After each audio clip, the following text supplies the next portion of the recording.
Assalomu alaykum aziz do'stlar, kanalimizga xush kelibsiz. Bugun bizda mazali taom va pishiriqlar deb nomlangan kanalimiz. Xo'p, bu kanalimiz bilasizlarmi? O'tgan oy kelgan ekan.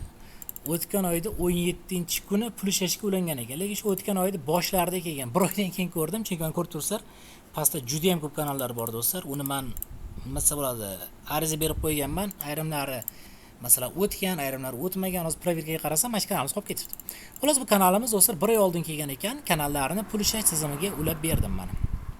Kanallar yomon emas, yaxshi. Faqat o'zbekcha yo'nalishda olib borganliklari uchun kanalda prosmotrlar sal kamroq do'stlar. Kimga yo'nalishi masalan shunaqa videolarga to'g'ri kelsa, bemalol kirib kanalda masalan obzor qilib, videolardan masalan ideya olsanglar bo'ladi. Lekin kanalimiz ozgina nastroyka qilishimiz kerak do'stlar. Nimagadir kanallar pul ishlashim ulandi, lekin prosmotr kamroq. Shuni do'stlar sal prosmotrni ko'tarishimiz kerak. Daromadim sal kamroq, chunki prosmotr kam do'stlar. Nima uchun kanallarda prosmotr kam? Tahlil qilib ko'rish kerak.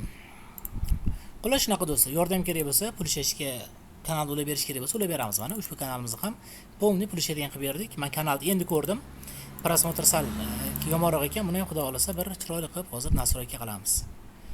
Xo'p, nima uchun prosmotr kamroq? Shorts videolari ham bor ekan, uzun videolari ham bor ekan. Xo'p, uzun videolarni ko'raylikchi. Uzun videolarga ustiga obloshka yozish kerakmi deyman-da. Xo'p, lekin mana ko'rib turibsizlar, ketadigan masalliqlargacha hamma yo'qda yozibdilar lekin. Xo'p, bu kanalni o'zim nastroyka qilib qo'yaman do'stlar. Umumiy holatda bu kanalimizda mana pul ishlash tizimiga ulandi. Sizlarga bir reklama sifatida bir joylab qo'yapman. Nasib bo'lsa o'zim buni bir nastroyka qilib qo'yaman. Xudo xolasa bu ham ko'tarilib ketadi nasib bo'lsa. Salomat bo'ling.